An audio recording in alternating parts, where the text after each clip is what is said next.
Bismillahirrahmanirrahim. Assalamualaikum warahmatullahi wabarakatuh. Alhamdulillahi rabbil alamin. Alhamdulillahilladzi waffaqana lil iman fa asbahna bi ni'matihi ikhwana. Ashhadu an la ilaha illallah wahdahu la syarika lah. وأشهد أن محمدًا عبده ورسوله الداعي إلى رضوانه اللهم فصل وسلم وكرم وبارك وأنعم وزد على سيدنا وحبيبنا وشفيعنا وقدوتنا نبينا محمد وعلى آله وصحبه وأهله وذريته أجمعين وعلينا ولمن تبعه بإحسان إلى يوم الدين. يا أيها الذين آمنوا اتقوا الله حق تقاته ولا تموتن إلا وأنتم مسلمون. Ma'asyiral muslimin, jamaah salat subuh Masjid Jenderal Besar Sudirman yang insyaallah selalu dirahmati Allah. Alhamdulillahi rabbil alamin. Untayan syukur dan pujian kita kehadirat Jalla wa Ala subhanahu wa ta'ala dengan kalimat tahmid.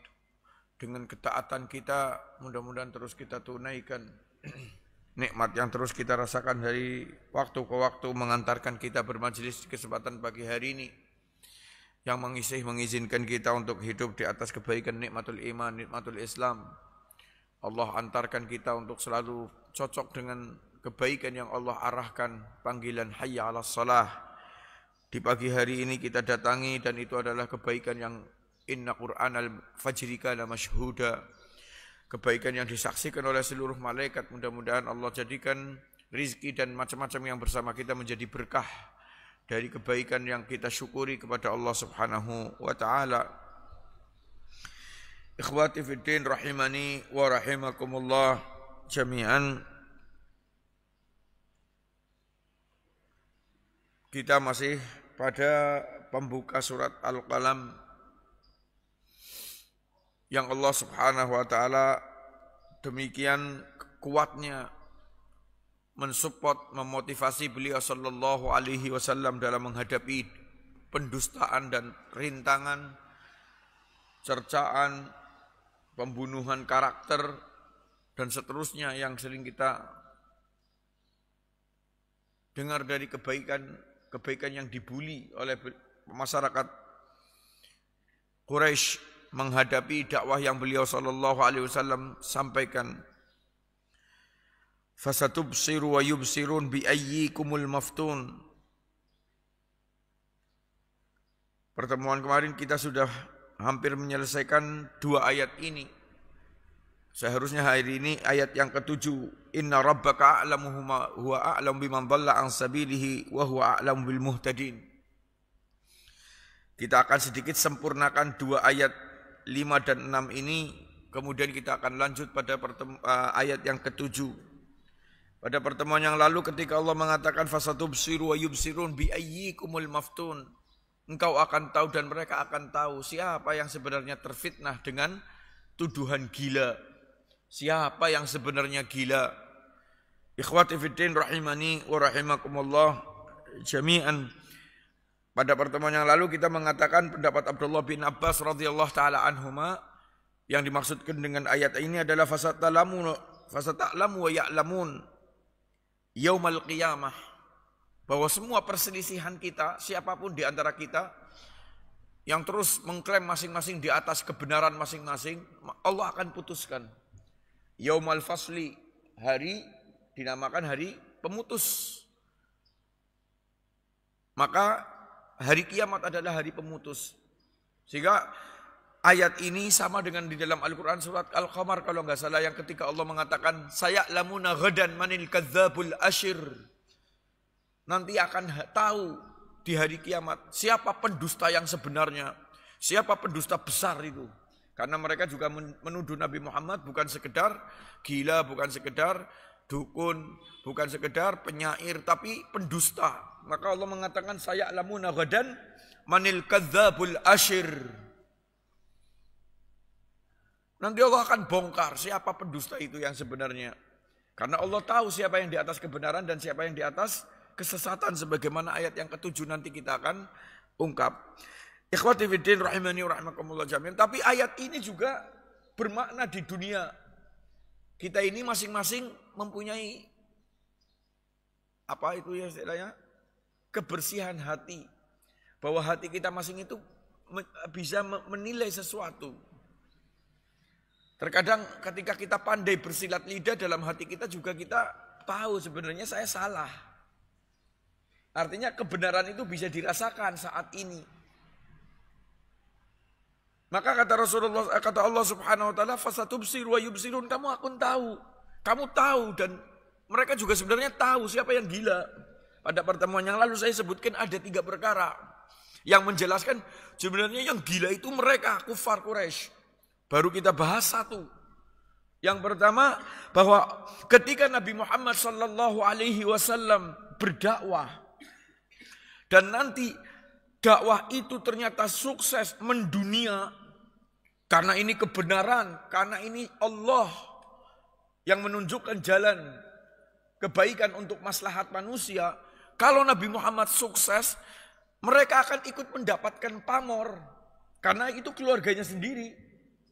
Mereka akan ikut terangkat derajatnya. Ketika ada seseorang berprestasi di satu keluarga, keluarganya ikut terpandang. Ini keluarganya Sinten misalnya.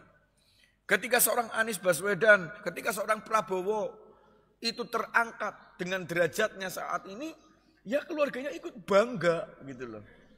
Tapi kan gila ini. Anak wong lagi berjuang bukan didukung malah dimusuhi. Padahal kalau sukses nanti mereka yang apa? Yang mendapatkan kebaikannya. Bayangkan ada sebuah hadis Rasulullah sallallahu alaihi wasallam yang Rasulullah mengatakan apa? La a'immata illa min Quraisy. Tidak ada pemimpin kecuali dari Quraisy. Bayangin itu. Betapa nilainya Quraisy itu terangkat itu. Walaupun hadis ini dimaknakan lokal, dimaknakan tersurat dari ucapan ini adalah bahwa orang Quraisy itu punya leadership, mereka dihargai, mereka punya kemampuan. Maksudnya itu saat itu yang punya kepemimpinan, kemampuan kepemimpinan Quraisy.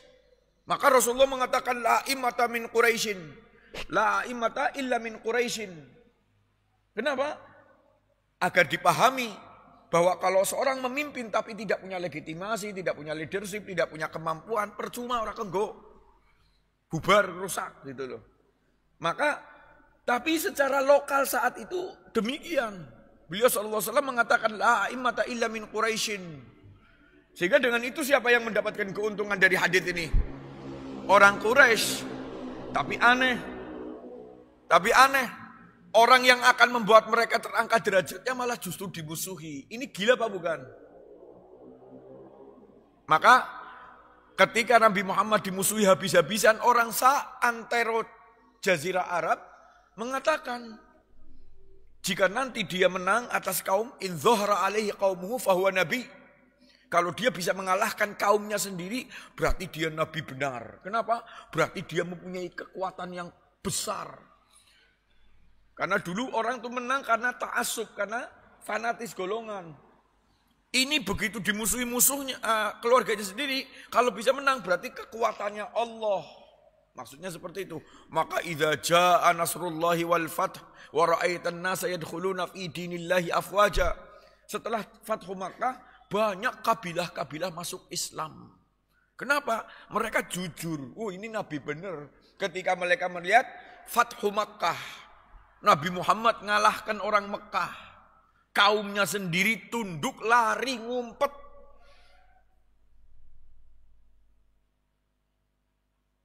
Siapa itu pemimpinnya? Saya lagi hilang namanya. Maka Rasulullah SAW mengomong, siapa yang masuk ke rumahnya orang ini aman. Siapa yang kesini aman. Dihargai. Bapaknya Ummu Habibah radhiyallahu ta'ala anha, saya lupa lagi hilang namanya ini. Itu pemimpinnya saat itu Rasulullah katakan man dakhala baitahu aminan. Siapa yang mau masuk rumahnya dia aman. Dihormati itu pemimpinnya. Padahal pemimpinnya kabur, ngumpet. Berarti apa? kalah. Nabi Muhammad sudah membawa 10.000 pasukan itu. Kalau mereka ngelawan ya wis terpaksa perang. Maka Allah mengatakan, la uqsimu bihadzal balad wa anta hillum bihadzal balad wa walidin wa ma walad. Hari itu Allah izinkan perang di kota Mekah. Kalau terjadi perang halal. Wa anta hillum bihadzal balad. Engkau halal hari ini saja. Hari itu saja menumpahkan darah di kota Mekah. Padahal kota haram, ya kan? Kenapa? Karena persiapan mau gak mau harus menang Islam. Maka menang. Maka begitu Nabi Muhammad menang, itu orang berbondong-bondong masuk Islam. Ini Nabi ini. Ini bukan manusia biasa. Ikhwati fiddin, rahimani wa rahimakumullah jami'an. Yang kedua, kenapa mereka itu dipastikan fasatubsiru wa yubsirun bi ayyikumul maftun. Kamu akan tahu wahai Rasul, dan mereka tahu siapa yang sebenarnya yang terfitnah dengan kegilaan ini. Siapa? Ya mereka kufar Quraisy. Kenapa? Karena mereka tahu Muhammad itu orang yang sangat dikenal. Bahwa betul-betul mereka tahu kualitasnya dan bukan orang gila. Maka Allah mengatakan dalam Al-Quran surat At-Takwir ayat 22. Wa ma sahibukum bimajnun. Dan temanmu, Allah mengatakan wa ma sahibukum bimajnun. Temanmu itu bukan orang yang gila. Mereka tahu dari kecilnya, tumbuh besarnya, sampai kemudian mendapatkan gelar Al-Amin. Paling mereka percaya. Nasabnya, kelakuannya, semua mereka tahu. Tapi hanya gara-gara apa? Kesombongannya, hanya gara-gara fanatisnya, hanya karena ketakutan sesuatu yang merupakan perkara-perkara bukan hak, artinya itu dorongan hawa nafsu, mereka menolak. Dan kemudian untuk menolak itu mereka mengatakan gila. Ana wong sehat dikatakan gila, sing edan siapa? Ana orang jelas kualitasnya baik, benar, sehat, dikatakan gila. Ya berarti yang gila yang mengatakan fasatubsiru wa yubsirun. Maka Al-Quran menurunkan pembelaan kepada Nabi Muhammad ketika orang-orang kufar memberikan legitimasi, memberikan label gila. Ya ayyuhalladzi nuzzila alaihi dzikra innaka lamajnun. Itu surat Al-Hijr. Allah membela dengan apa? Ma anta bi ni'mati rabbika bimajnun. Surat ini. Dan Allah mengatakan juga dalam surat At-Takwir, wa ma sahibukum bimajnun. Temanmu itu bukan orang yang gila. Kamu tahu. Kowe sing edan berarti. Maka yang ketiga, ikhwati fiddin rahimani wa rahimakumullah jami'an. Hanya karena tadi fanatis golongan, kesombongan, dan mungkin ambisi duniawiyah. Bukan mungkin, pastinya. Kenapa saya bilang pastinya?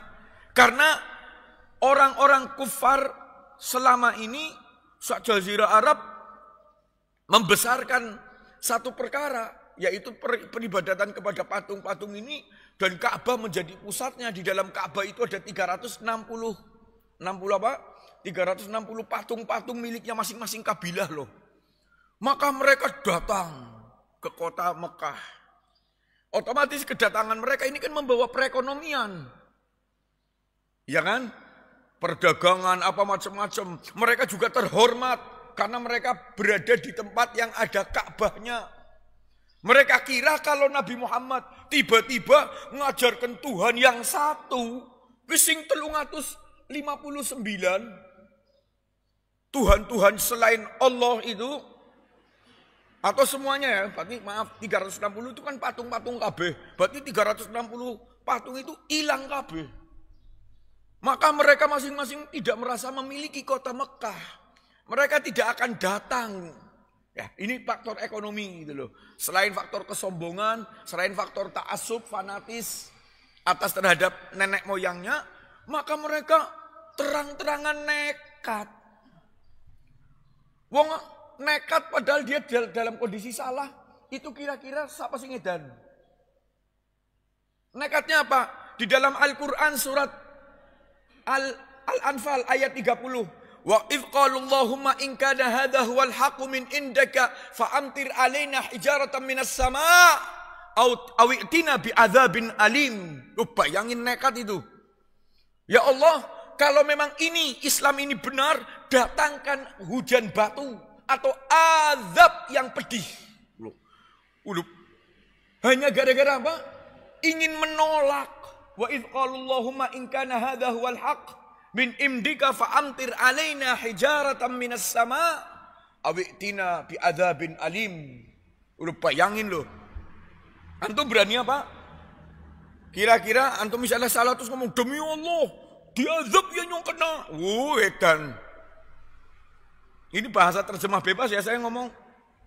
Kalau ada orang berani nantang Allah dengan azab hanya karena kepengin, oh masa nyong dikatakan bohong? Ya gila. Nek Allah ora terima beneran, kamu berkata dusta dengan mengatakan demi Allah, itu bisa datang itu. Namanya azab, ini mubahalah. Maka orang kalau dalam mubahalah, itu seperti itu. Dua orang yang berselisih, mesti kan salah satu salah. Tapi kototan, tantang, mau nggak mubahalah kamu? Bersumpah, membawa keluarga masing-masing. Kalau saya yang benar, maka, kalau saya yang salah, maka saya diadab dengan keluarga saya. Bayangin loh, laknat. Loh ini mereka orang-orang kufar Quraisy Allah sampai abadikan dalam Al-Quran surat Al-Anfal tadi. Maka Allah mengatakan, wa ma kana Allahu mu'adzibahum wa anta fihim, wa ma kana Allahu yu'adzibahum wa anta fihim, wa ma kana Allahu mu'adzibahum wa hum yastaghfirun. Allah jawab itu. Allah tidak akan mengadab mereka selama kamu masih hidup. Wa ma kana Allahu mu'adzibahum wa hum yastaghfirun. Dan Allah tidak akan pernah mengadab selama mereka mau beristighfar. Ini rahmat ini. Wa ma arsalnaka illa rahmatan lil alamin. Allah menjadikan Nabi Muhammad itu rahmat. Hidupnya pun menjadikan jauhnya azab bagi umatnya. Dalam artian azab seperti umatnya Nabi Nuh loh, dihabisi. Enggak. Wa ma kana Allahu liyu'adzibahum. Allah tidak akan mengadab mereka wa anta fihim, selama engkau masih bersama mereka. Kan untung.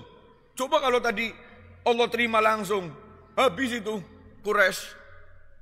Karena mereka nantang. Atau di dalam hadis yang menceritakan tentang perang Badar. Ini edane seorang Abu Jahal. Apa kata beliau?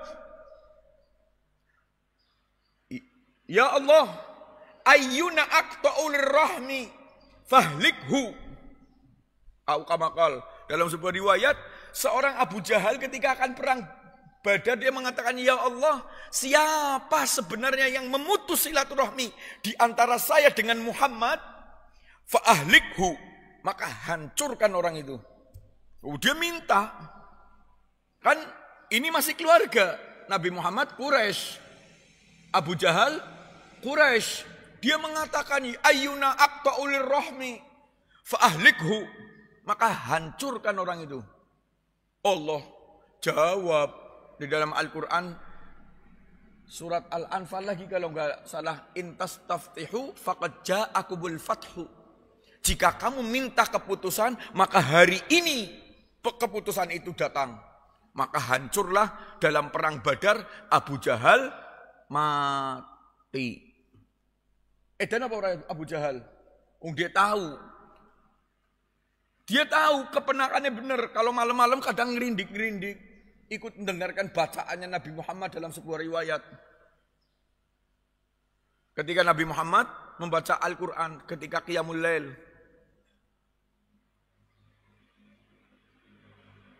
Turunlah akhir surat Al-Isra. Jangan keras-keras, jangan pelan-pelan. Wabtaghi baina dzalika sabila, bacaan yang tengah-tengah. Karena apa? Didengarkan, dia kan senang. Tapi kalau pagi hari gue ngejek Nabi Muhammad.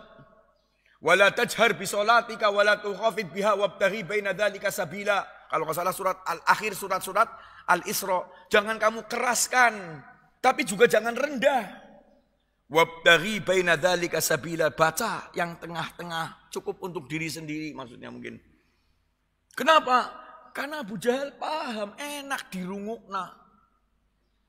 Tapi edan ora mengatakan apa? Ayyuna aqta'ulir rahmi fa ahlikhu. Siapa yang paling memutus silaturahmi, hancurkan. Maka Nabi Muhammad SAW Allah berikan keputusan, hari itu menang dalam perang Badar. Jadi fasatubsiru wa yubsirun bi ayyikumul maftun. Ayat ini bermakna duniawiyah dan bermakna ukhrawi. Kalau Abdullah bin Abbas mengatakan Allah akan mutus nanti hari kiamat, siapa yang benar, siapa yang salah di antara semua orang yang berselisih di dunia. Ya kan? Yang kedua, ini ayat langsung bisa terlihat siapa yang dusta dan siapa yang gila dan siapa yang sehat. Ikhwati fiddin rahimani rahimakumullah jami'an. Maka Allah mengatakan inna rabbaka a'lamu biman dhalla an sabilihi wa huwa a'lamu bil muhtadin. Ayat yang ke-7. Kata beliau Al-Qurtubi rahimahullah taala, ay innallaha huwal alim biman hadda an dinihi wa huwa a'lamu bil muhtadin, ay alladzi hum 'alal huda fayujazi kullan ghadan bi amalihi. Kata beliau Al-Qurtubi rahimahullah ta'ala, dengan ayat ini Allah mengatakan Allah tahu siapa yang nentang agamanya dan siapa yang mengikuti petunjuk yang nanti akan dibalas semuanya dengan semua amalnya masing-masing kelak di yaumul qiyamah. Nabi Muhammad SAW masih diberikan semangat lagi. Jangan, istilah kita, anjing menggonggong kafilah berlalu. Penting bagi kita sikap itu. Ketika kamu merasa benar di atas kebenaran, yakin dengan ilmu bertindak, tidak pernah ada orang selesai dicibir. Benar diomong, salah diomong. Itu kan sering di tengah-tengah kita kehidupannya kayak gue, sing pro dan kontra. Maka Allah mengatakan inna rabbaka a'lamu biman dhalla an sabilihi wa huwa a'lamu bil muhtadin. Yang penting Allah tahu kamu benar. Gak usah pedulikan omongan mereka. Gitu loh. Yang penting kita itu jujur loh. Kita jujur mengikuti ilmu, mengikuti petunjuk di atas al-haq. Kita tahu jalani. Itu sikap hidup gitu. Kenapa? Dengan itu akan berjalan dengan istiqomah. Tapi kalau kita memperhatikan omongan orang, ridhonya orang yang dicari itu kadang bisa ke sana, bisa ke sini, bisa berubah-ubah, mengikuti pasar. Tapi kalau kita mengikuti al-haq, bodoh amat. Pan diomong edan ya kena, pan diomong teroris ya kena, pan diomong sableng ya kena. Tapi Allah tahu, saya yakin bahwa Allah ridho dengan saya, dengan apa yang saya kerjakan. Bismillah, kerjakan aja terus. Ikhwati fiddin rahimani wa rahimakumullah jami'an. Karena demikian manusia itu. Lihat itu ceritanya siapa? Luqman Al-Hakim. Ketika mengajarkan anaknya tentang hikmah, bahwa manusia itu harus punya prinsip, gak usah urusi omongan orang. Pernah kan dengar ceritanya? Bagaimana dia ngajari anaknya dari jalanan.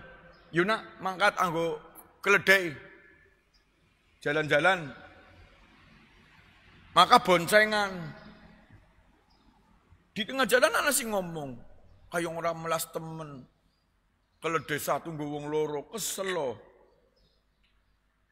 Kasihan, keberatan. Akhirnya Luqman ngomong, "Isna, kowe sing mudun, aku sing nang dhuwur." Bapaknya menggunakan anak yang jalan. Omong lagi. Jadi nggak pernah selesai dari omongan manusia. Bapak apa itu? Nggak ada kasih sayangnya kepada anak. Anaknya gongon mlaku dewek, bapaknya sing enakan nang dhuwur, tunggangan. Isna, coba kowe sing nang dhuwur, nyosi nang ngincor. Bapaknya turun, anaknya naik. Lanjut, masih diomong lagi, weh anak yang durhaka. Betapa kamu tidak memberikan kesempatan bapakmu istirahat apa? Anak apa itu? Wisna, seki ora sah nganggo kabeh. Jadi bapaknya anaknya mudun, melaku, dituntun. Oh, orang-orang gila. Jadi nggak pernah selesai. Orang gila punya keledai tidak ditunggang, jadi nggak pernah selesai. Maka Allah mengatakan apa? Inna rabbaka a'lam biman dhalla an sabilihi wa huwa a'lamu bil muhtadin. Allah tahu siapa sing tentang Allah dan siapa yang mengikuti petunjuknya. Nanti Allah akan membalasi masing-masing dengan amalnya. Itu maksudnya yang tadi disebutkan oleh Al-Qurtubi. Tapi bagi kita prinsip di dunia ini penting. Anjing menggonggong, kafilah berlalu. Selama kita di atas al-haq, gak usah urusi ridhon nas ghayatun la tudrak. Kata Imam Asy-Syafi'i apa? Ghayatun nas ridhon nas ghayatun la tudrak. Mencari ridho manusia hampir-hampir tidak pernah bisa. Antum tak ikuti, yang sini gak seneng. Ini tak ikuti, yang sana gak seneng sama saya. Jadi orang kan masing-masing punya penilaian. Ya pro pan kontra terserah. Nabi Muhammad pada akhirnya diomongi itu. Sudah, yang penting Rabbmu tahu kamu benar. Lanjut. Fala tuti'il mukadzibin. Ayat yang ke-8. Allah Subhanahu wa taala mengatakan, "Fala tuti'il mukadzibin. Waddu law tudhinu fayudhinun." Ayat yang ke-8 dan ke-9. Maka itu ketika Nabi Muhammad sallallahu alaihi wasallam dengan segenap rintangan, dengan segenap cercaan, cemoohan, Allah mengatakan sudah, yang penting Rabbmu tahu kamu benar.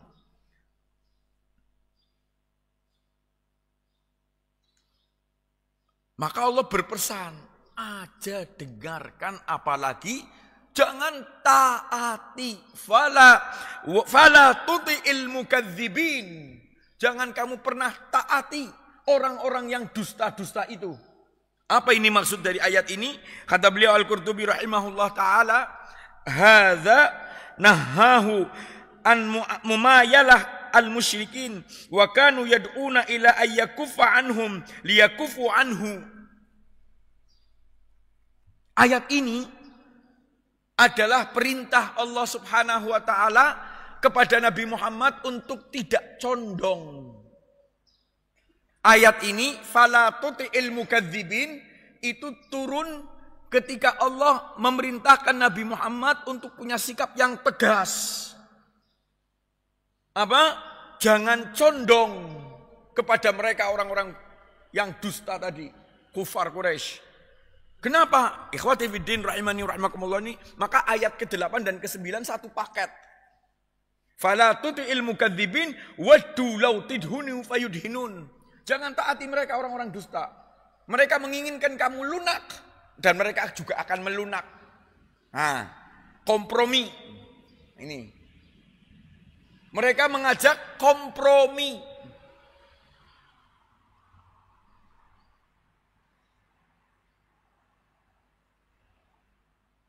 Ketika orang-orang kufar Quraisy itu merasakan Nabi Muhammad berdakwah terus, ngomongi terus tentang Tuhan-Tuhan mereka, membuat kuping mereka tuh panas. Dalam satu sisi yang lain, Nabi Muhammad SAW terus berdakwah, satu orang masuk Islam, satu orang masuk Islam, satu orang masuk Islam, satu orang masuk Islam. Walaupun mereka mencerca, walaupun mereka menyiksa, walaupun mereka mengintimidasi. Itulah yuriduna liyutfi'u nurullahi biafwahihim wallahu mutimmu nurihi walau karihal kafirun. Mereka menginginkan padamnya api cahaya Allah. Mereka menginginkan padamnya cahaya Allah, Islam. Mereka menginginkan Islam mati. Wallahu mutimmu nurihi. Allah telah selalu terus akan menyalakan cahaya Islam. Walau karihal kafirun. Walaupun orang-orang kafir itu benci. Sampai kapanpun ayat ini berlaku ini. Wah, Islam selalu dimusuhi. Tapi apakah terus berkurang. Yang ana nang Eropa saiki peningkatan. Pemeluk Islam, bahkan Inggris, London diistilahkan dengan Londonistan, seperti Pakistan, Afghanistan. Karena begitu banyaknya Islam. Jerman, jalan rayanya dipenuhi untuk sholat Id. Seperti itulah berkembang terus. Kenapa? Allah menginginkan cahaya Islam tidak pernah berhenti. Walaupun seperti apapun kompromi orang di dunia untuk memusuhi Islam. Maka ayat ini sama. Mereka begitu merasakan permusuhan yang dilakukan, bukan dakwah Nabi Muhammad SAW yang hak, mengajarkan tauhid, itu memberikan dampak bagi mereka seolah-olah Tuhan-Tuhan mereka ini dimusuhi, mereka dibenci, mereka akhirnya ketakutan kehilangan pengaruh.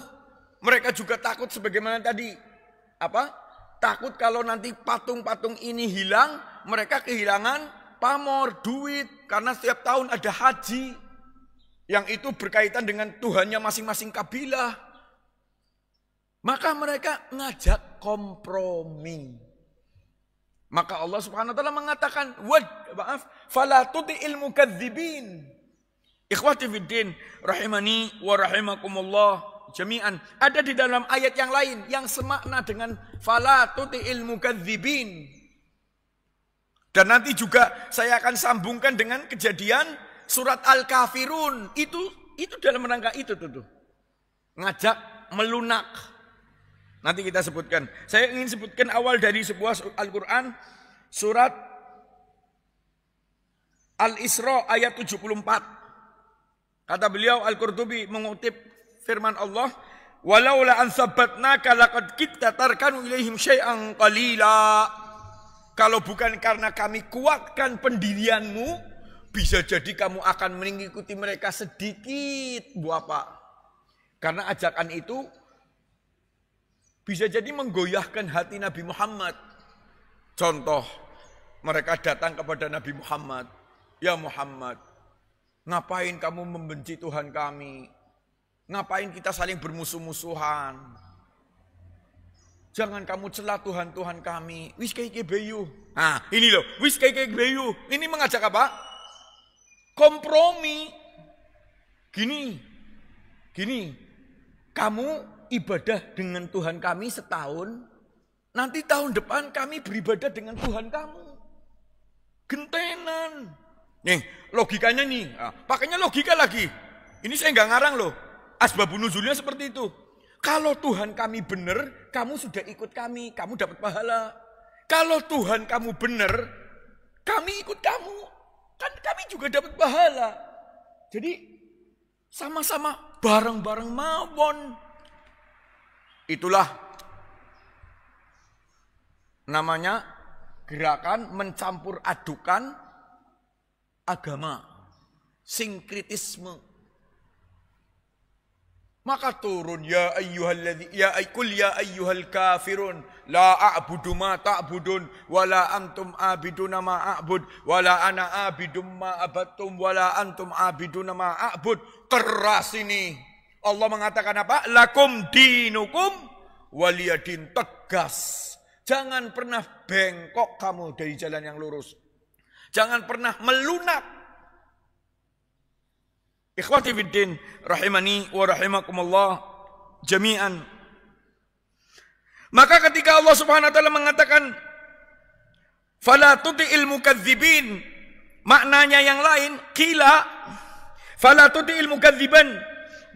Fala tuti'il mukadzibin fima da'auka ilaihi min dinihim al-khabith. Maka jangan kamu taati sedikit pun apa yang mereka ajak untuk mengikuti agama mereka yang kotor.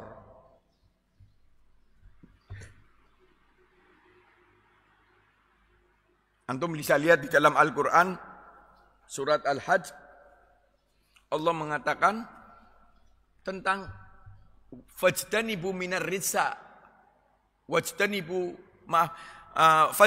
rizsa minal awthan, wajtanibu qawlaz zur. Jauhi oleh kalian patung-patung yang kotor, yang najis, yang mengotori Ka'bah. Wajtanibu qaulaz zur, tinggalkanlah oleh kalian ucapan dusta. Bayangin, ayat ini surat Al-Hajj itu menggabungkan antara syirik dengan dusta itu sama-sama dosa besar.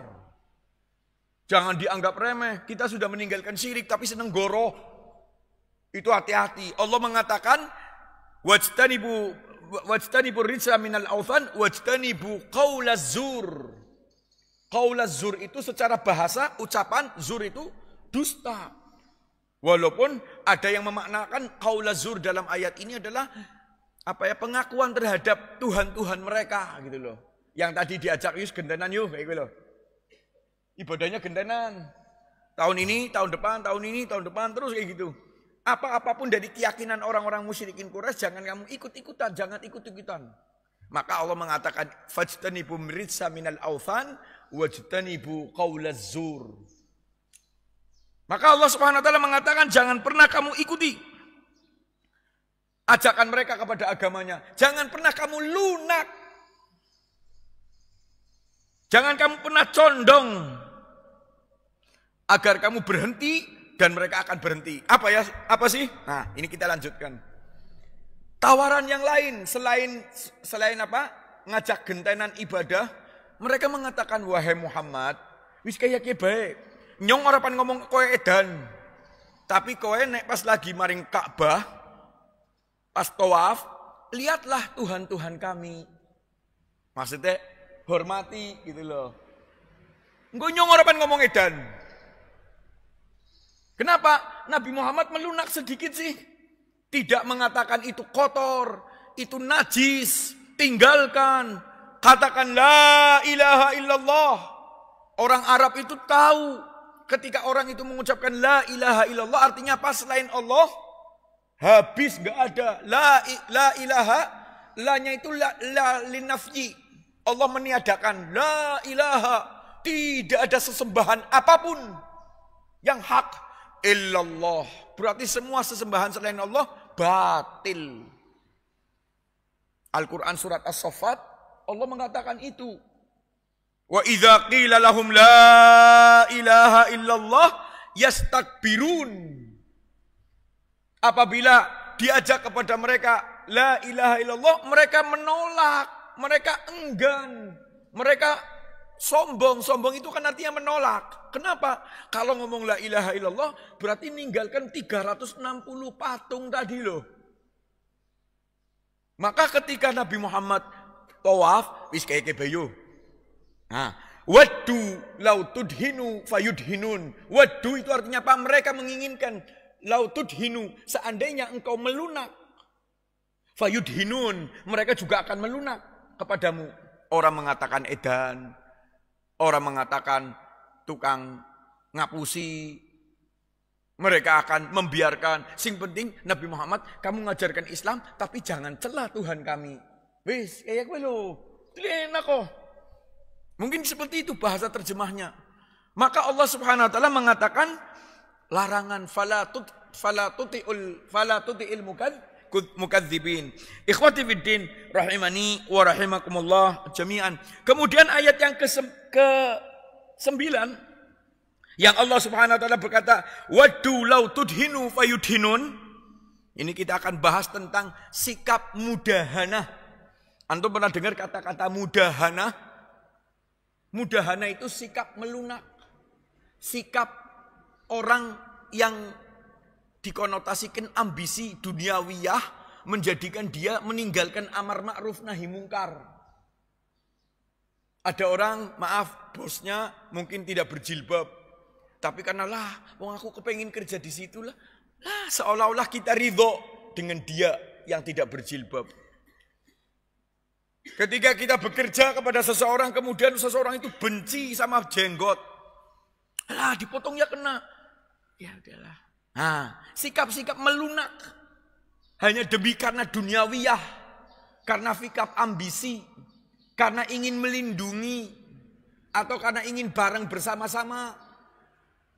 Itu namanya mudahana. Tidak ada loyalitasnya dengan Islam. Loyal kepada hawa nafsunya sendiri. Maka Allah Subhanahu wa taala mengatakan apa? Waddu law tudhinu fayudhinun. Kata beliau Al-Qurtubi rahimahullah ta'ala. Qala Ibnu Abbas. Berkata Abdullah bin Abbas. Wa Atiyah wa Dhahak wa Suddi. Yang memaknakan kata-kata mudahana. Apa itu mudahana? Ini pengertiannya satu persatu disebutkan. Waddu law takfuru fayatamadawna ala kufrihim. Mereka menginginkan kalau kamu bisa ikut kufur, mereka merasa nyaman di atas kekufurannya. Ya tadi sih, Nabi Muhammad tawaf, kalau menghormati patung mereka. Oh, Muhammad aja tuh. Muhammad menghormati tuh. Sudah, enggak apa-apa. Kita nyembah patung-patung ini. Kenapa? Nabi Muhammad melihat itu legitimasi. Bahwa beliau setuju. Beliau riba. Enggak masalah. Tawaf, buka, deleng. Hormatlah bahasa kitanya. Bukan kayak gini, tapi melihat dengan sebuah pengakuan lah seperti itu. Maka kata beliau, Ibnu Abbas dan yang selainnya yang tadi saya sebutkan, waddu law takfuru fayatamadawna ala kufrihim. Mereka menginginkan kamu itu kufur. Kenapa Allah Subhanahu wa taala mengartikan ajakan mereka kemudian dengan waddu law tudhinu fayudhinun? Kata Abdullah bin Abbas, seandainya kamu kufur, maka mereka akan kufur di atas kekufuran itu dengan tenang-tenang saja. Kenapa, Bu? Pak? Karena antara tauhid dengan syirik itu tidak pernah bergabung. Kalau bergabung maka tetap syirik. Artinya kamu kufur. Kata Hamka rahimahullah ta'ala, 3 perkara yang tidak pernah bergabung. Syirik dengan tauhid, bid'ah dengan sunnah, doa taat dengan maksiat. Itu nggak bisa. Pilih, pan taat apa pan maksiat. Pan sunnah apa pan bid'ah. Pan tauhid apa pan syirik. Pilih, nggak bisa dua-duanya. Ketika kita memilih salah satu tauhid, berarti tidak boleh syirik. Tapi kalau kamu pilih syirik, berarti tidak akan pernah bertauhid. Begitu Nabi Muhammad ngikuti, ya kan, tadi ajakannya, yuk lunak sendiri yuk. Yuk lunak bareng-bareng tuh enak kok, uripe nggak usah tukaran. Nggak usah saling mencerca. Kamu tidak akan dikatakan gila, kamu tidak dikatakan ini, katakan itu, dan seterusnya. Yuk kayak gini. Begitu Nabi Muhammad ikut, Nabi Muhammad kufur. Maka tadi ayatnya surat apa? Al-Isra itu walaula an tsabbatnaka laqad kitta tarkanu ilaihim syai'an qalila. Kalau bukan karena Allah menguatkan hati Nabi Muhammad, hampir saja Nabi Muhammad kegawa sedikit. Kenapa? Dianggapnya bisa jadi strategi. Ya wis lah, nyong tak ndeleng setitik. Oh. Maka melihatnya Nabi Muhammad itu bisa jadi sebuah legitimasi yang menjadikan parah keadaan. Orang merasa benar di atas kekufuran. Sama seperti Nabi Muhammad, hanya karena ingin mengikuti istrinya, ingin menyenangkan istrinya yang gak suka madu jenis tertentu, maka Nabi Muhammad SAW mengharamkan. Gak mau. Ini bahaya ini.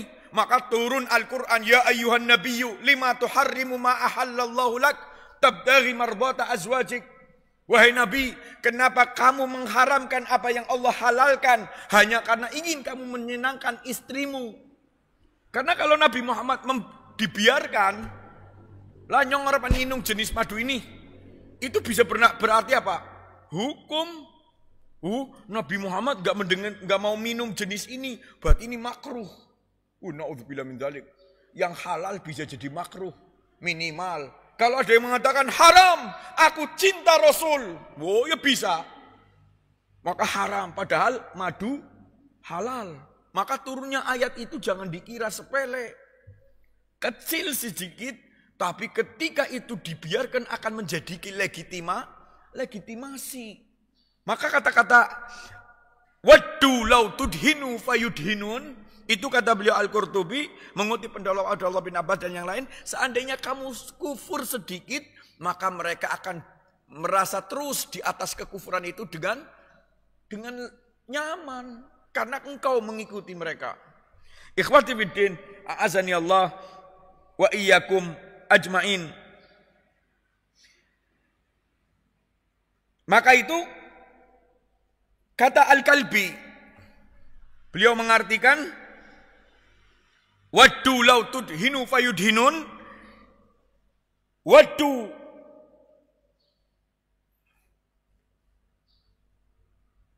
law talinu fayalinuna lak.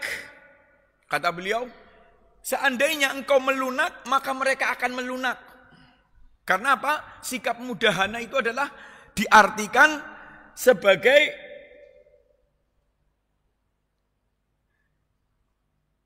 sikap melunak yang bukan pada tempatnya. Dalam sisi yang lain, at-talyin fi ma la yanbaghi, itu namanya mudahana. Seharusnya begitu ada orang memotong jenggotnya, saya mengatakan ini enggak benar ini. Ini Allah mengatakan enggak boleh ini kepada laki-laki yang punya, enggak boleh untuk dipotong. Tapi saya membiarkan. Ini namanya apa? Saya melunak pada tempat yang tidak sepatutnya. Yang sepatutnya boleh ada enggak? Ada, namanya sikap mubarrah. Sikap lawannya mudahana adalah mubarrah. Mubarrah itu apa? Ada orang bajingan, plus kakap. Saya bahasanya sopan santun.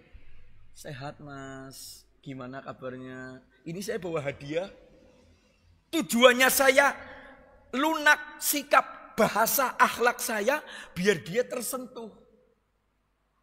Itulah kenapa Allah Subhanahu wa taala mengatakan kepada Musa, "Idhhab ila fir'auna innahu tagha faqula lahu qawlan layyinan la'allahu yatadzakkar aw yakhsha."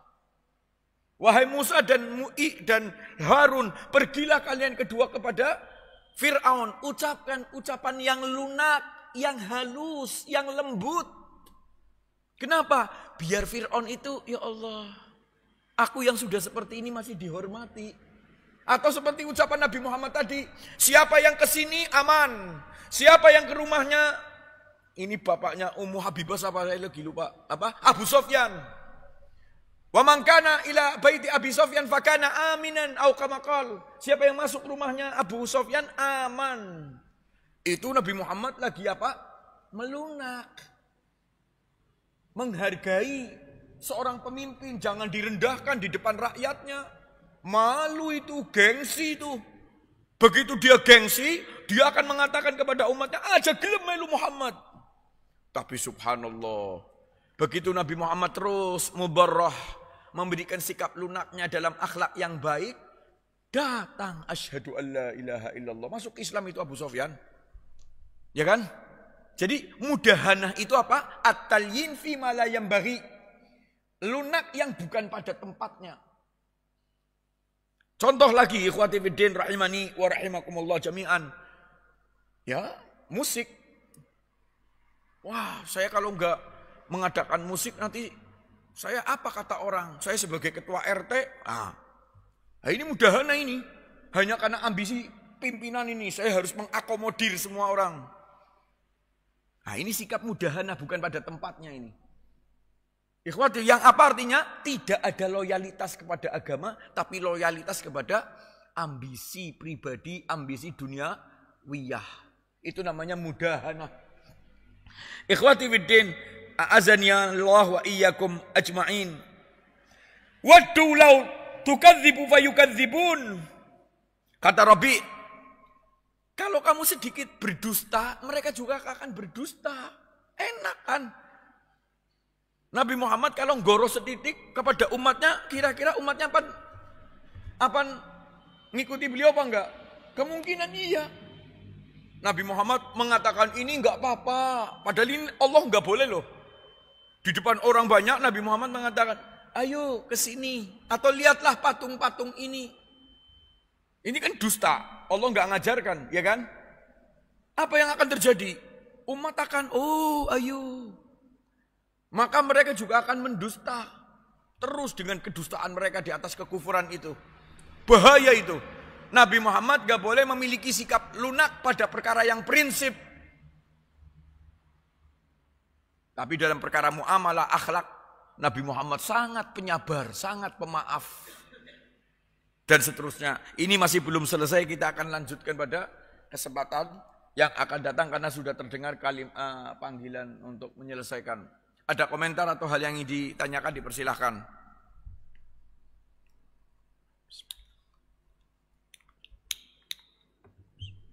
Assalamualaikum warahmatullahi wabarakatuh.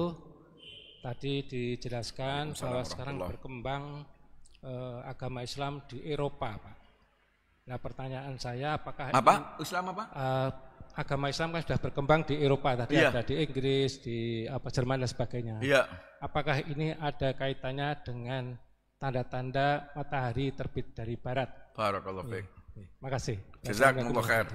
Ikhwati fiddin rahimani wa rahimakumullah jami'an. Pertama, atas berkembangnya Islam di Eropa sampai kemana-mana dan terus berkembang itu merupakan bentuk kemukjizatan Al-Quran.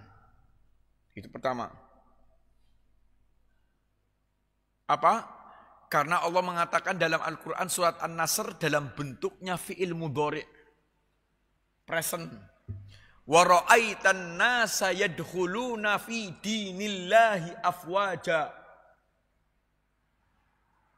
Dan engkau akan melihat, wahai Rasul, manusia akan yadkhulun, itu fi'il mudhari, artinya present, selalu masuk ke dalam agama ini berbondong-bondong. Allah enggak menyatakan dalam bentuknya pas atau yang lampau atau khobar, sekedar informasi, insya khobariyah. Tetapi menyebutkannya dalam fi'il mudhari, yang fi'il mudhari itu yufidul istimrar. Dan itu terbukti gitu loh. Di Australia, di Amerika, di Inggris, dan seterusnya. Jadi adanya berkembangnya Islam di timur di barat misalnya saat ini membuktikan kebenaran Quran yang dalam surat ini ya. Yang kedua, ikhwati fiddin rahimani rahimakumullah jami'an, ketika dikaitkan dengan masalah adanya kiamat, ya tentu saja. Karena Allah Subhanahu wa taala mengatakan la taqumus saah hatta yuqatilul muslimun al-yahud. Tidak akan terjadi kiamat kecuali kalau orang Islam sudah berperang dan memerangi orang-orang Yahudi. Sehingga ketika mereka ngumpul, maka semua orang dan bahkan alam semesta akan ikut membantu kita kaum muslimin. Ketika dia ngumpet akan ada yang membocorkan. Hingga saat ini hampir negara-negara barat ikut memusuhi Israel. Ya kecuali pemimpin-pemimpinnya. Lah kenapa munculnya itu? Karena Islam juga berkembang dengan pesat. Ketika Islam nanti menang melawan Yahudi, maka kiamat terjadi. Karena Rasulullah mengatakan apa? La taqumus saah. Tidak akan pernah terjadi kiamat kecuali kalau Islam sudah mengalahkan Yahudi tadi. Nah, adapun dihubungkan dengan masa terbit dari arah barat, matahari itu kaitannya dengan masalah taubat. Taubat yang tidak akan diterima ketika sudah matahari terbit di arah barat. Maka selama Allah Subhanahu wa taala belum mengarahkan matahari dari arah barat terbitnya, orang diterima taubatnya semua. Orang pada masuk Islam dengan dasar surat An-Nasr tadi, ya sah-sah saja. Tapi kalau dikaitkannya dengan perkembangan Islam, wallahu a'lam dari unsur mana nyambungnya. Karena apa? Yang dalam hadis itu Rasulullah SAW mengatakan la tanqati'ul hijrah hatta tanqati'ut taubah wa la tanqati'ut taubah hatta tatlu asyams min maghribiha. Tidak pernah ada perintah berhenti untuk hijrah, sebagaimana tidak pernah berhenti perintah untuk bertobat, dan tidak pernah bertobat itu ditolak kecuali ketika matahari dari arah barat. Jadi dikaitkannya dengan itu, Pak. Tapi kalau dikaitkan dengan kiamat, ya sah-sah saja. Bahwa nanti Allah akan menjadikan Islam menang. Dan musuh-musuh itu semakin mengecil. Pengaruhnya enggak ada dan semua akan membela kaum muslimin. Wallahu a'la wa a'lam. Saya kira seperti itu. Ada yang lain? Mudah-mudahan ada manfaatnya. Kalau tidak ada, sudah berlebih waktu kita. Kita akan sambung pada pertemuan yang akan datang. Mungkin masih pada ayat yang ke-10. Dan lanjutannya pada pertemuan yang akan datang insya Allah. Subhanakallahumma wa bihamdika asyhadu an la ilaha illa anta astaghfiruka wa atubu ilaik. Wa sallallahu ala sayyidina Muhammadin wa ala alihi wa sahbihi ajma'in. Walhamdulillahi rabbil alamin. Wassalamualaikum warahmatullahi wabarakatuh.